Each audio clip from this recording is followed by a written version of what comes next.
যশোরের অভয়নগরে উপজেলা কৃষি অফিসের উদ্যোগে নিম্নমানের উদ্ভিদ বৃদ্ধির হরমোন সেবা গ্রিন নামে ওষুধ বিনষ্ট করা হয়েছে।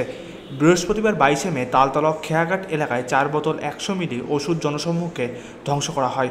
ওষুধগুলো গত ফেব্রুয়ারিতে এক দোকান থেকে জব্দ করে পরীক্ষার জন্য BCSI এর ল্যাবে পাঠানো হয়। ল্যাব রিপোর্টে ওষুধটিকে নিম্নমানের হিসেবে উল্লেখ করা হলে তা ধ্বংসের জন্য নির্দেশ আসে। উপজেলা কৃষি কর্মকর্তা লাভলি খাতুন জানান, সংশ্লিষ্ট কোম্পানির বিরুদ্ধে ব্যবস্থা নেওয়া হবে।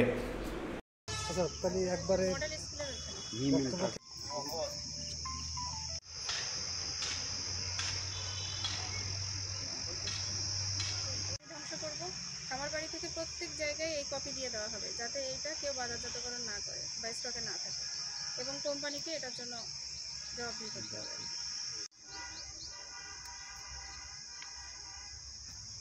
ভিডিও যাবে না ওই সময় ওটা এখন ধ্বংস করলেন ওই বিষয়, এবং এটা সংগ্রহ করার পর আমরা দর্শক আপনারা দেখলেন। আমার বাড়ি থেকে প্রত্যেক জায়গায় এই কপি দিয়ে দেওয়া হবে, যাতে এইটা কেউ বাজারজাতকরণ না করে বা স্টকে না থাকে, এবং কোম্পানিকে এটার জন্য জবাবদিহি করতে হবে।